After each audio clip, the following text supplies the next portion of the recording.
오늘 말씀은 추수하시는 예수님에 대한 말씀입니다. 예수님께서 추수 비유를 많이 하시죠. 특별히 알곡과 가라지, 분명히 씨를 뿌렸는데 추수꾼들이 또 주인 하인들이 얘기합니다. 그렇죠?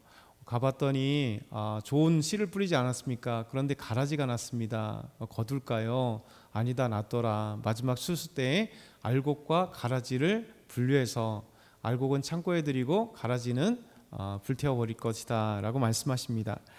그러면서 예수님은 또 제자들에게 또 추수할 것들은 많은데 추수할 일꾼이 부족하다. 그렇기 때문에 아버지께 추수할 일꾼을 보내달라고 기도해라 이렇게 말씀하시죠.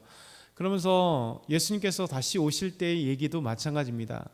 기름을 준비한 5처녀와 준비하지 않은 5처녀, 또 먼 타국에 갈 때 종들에게 1달란트, 2달란트, 5달란트를 주고 나중에 와서 회개를 할 때, 이 모든 것이 뭐냐면 결국 예수님께서 마지막 때에 우리에게 추수하실 것, 곧 심판하실 것, 그것을 말씀하시는 겁니다.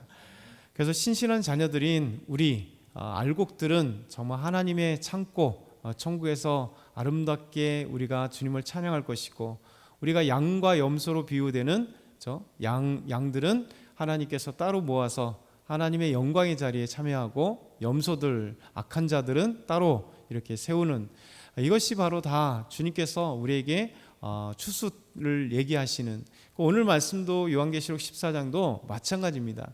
이제 마지막 때에 결산한다는 거죠. 마지막 때에 추수를 할 것이다 라고 말씀하십니다. 그래서 오늘 14절부터 16절 보면 이렇게 말씀합니다. 다시 14절부터 16절 한번 같이 읽겠습니다.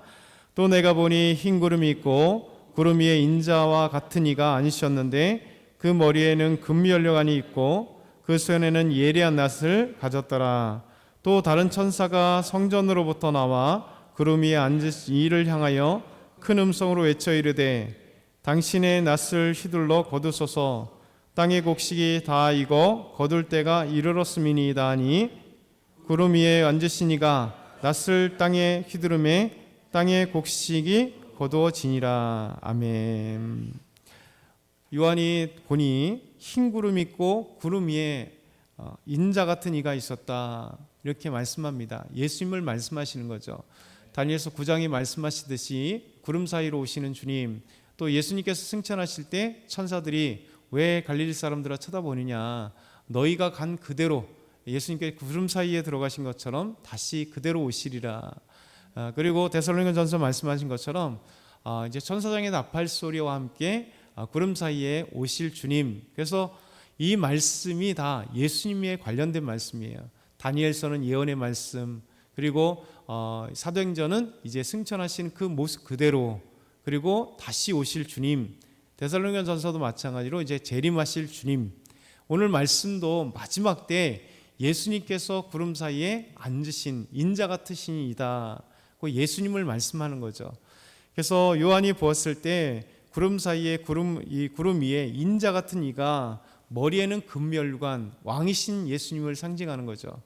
그래서 예수님을 상징했던 성경의 많은 내용들이 바로 예수님을 의미하고, 그리고 머리에는 금면류관을 써서 예수님은 왕이신 주님을 이야기합니다. 그리고 그 손에는 예리한 낫이 있었다는 거예요. 예리한 낫. 낫은 추수를 하잖아요. 우리나라도 벼를 추수할 때 이렇게 낫을, 지금 뭐 콤바인이 다 하지만 예전에 다 낫으로 이렇게 추수를 했습니다. 오래도록 이 낫이라고 하는 것은 추수할 때 쓰이는 귀한 도구. 마찬가지로 예수님께서 마지막 때에 믿음의 사람들, 또 악한 자들을 추수할 때 이 예리한 낫을 형상으로 보여주면서 추수를 우리에게 알려주시는 거예요. 그러면서 또 다른 천사가 성전으로부터 나와 구름 위에 앉으신 이를 향하여, 예수님을 향하여 큰 음성으로 외쳐 당신의 낫을 휘둘러 거두소서. 땅의 곡식이 다 익어 거둘 때가 일어났나이다. 하늘의 곡식이 아니죠. 왜냐하면 이미 하늘은 구원받은 자들만 있는 곳이기 때문에 땅에 있는 곡식들을 거두라는 겁니다. 땅에 있는 곡식들, 곧 이제 마지막 때 세상에 살고 있는 하나님의 백성들과 그렇지 않는 자들을 이제 추수함으로써 가르라는 거예요. 그래서 천사의 음성이 주님께 향하여서 주여 땅의 곡식들을 거두어 주십시오, 추수해 주십시오라고 마지막으로 얘기합니다. 그래서 구름 위에 앉으시니가 낫을 땅에 휘두르매 땅의 곡식이 거두어지는, 추수하게 되는 마지막 때에 추수하는 말씀이 오늘 말씀이죠. 예수님의 이 추수의 말씀이 한번 추수의 그 환상이 보여지고, 또 한 가지 이제 대리자로서 천사가 다시 한번 추수하는 것이 그 다음 절 말씀입니다. 17절부터 20절 보면 또 다른 천사가 하늘에 있는 성전에서 나와서 역시 예리한 낫을 가졌습니다. 불을 다스리는 다른 천사가 제단으로부터 나와서 예리한 낫 가진 자를 향하여 큰 음성을 불러 이르되 내 예리한 낫을 휘둘러 땅에 포도송이를 거두라. 그 포도가 익었느니라. 그렇죠? 땅의 곡식을 예수님께서 거두시고, 이 다른 천사는 또 다른 포도송이로 비유되는 하나님의 백성들을 이제 거두라는 거예요.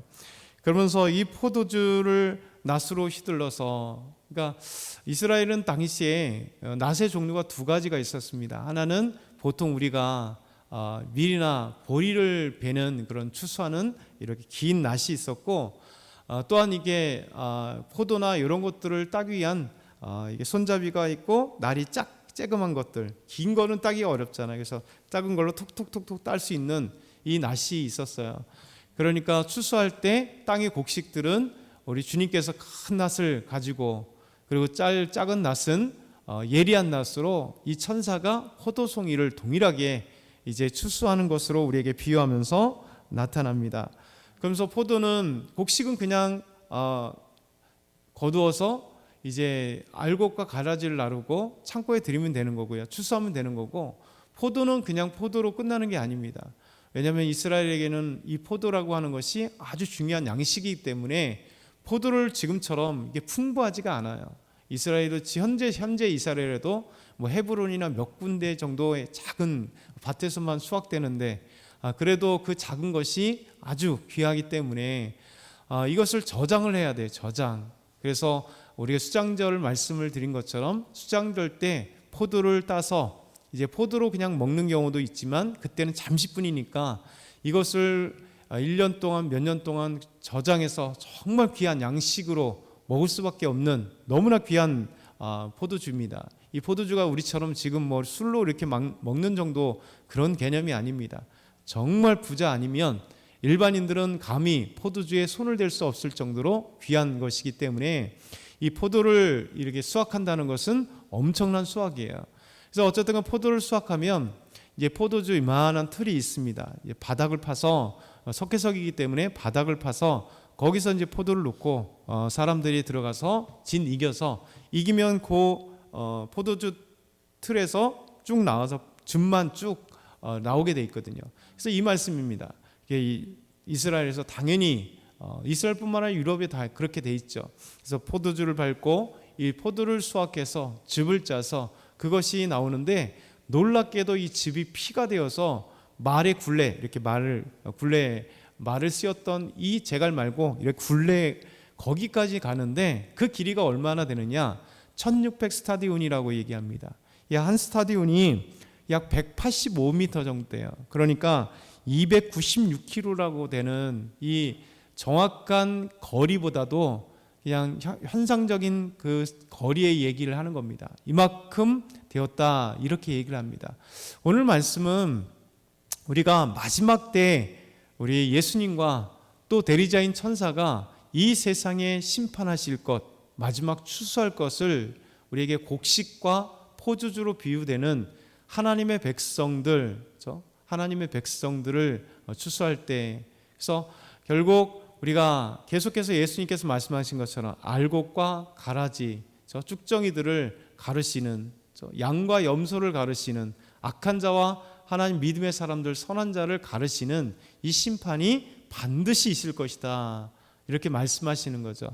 그래서 오늘도 저희들이 주님의 심판하시는 그 추수하실 때가 사실 마지막 때만 있겠어요? 주님 오셔서 우리에게 삶에 결산할 때가 항상 있잖아요. 그래서 추수감사절도 그런 결산의 한 모습이잖아요. 우리는 매주마다 매일마다 삶의 결산들이 필요합니다. 주님께서 언제 우리에게 낫을 들고 우리를 시들러 추수할 때라도 하나님 연약하지만 오늘도 주님 제가 주님과 함께 동행했습니다. 부족하고 연약하지만 우리가 하나님께 기도했습니다. 그렇게 믿음의 알곡들이 오늘도 우리 삶의 고백으로 나타난 저와 여러분 다 되길 소망합니다.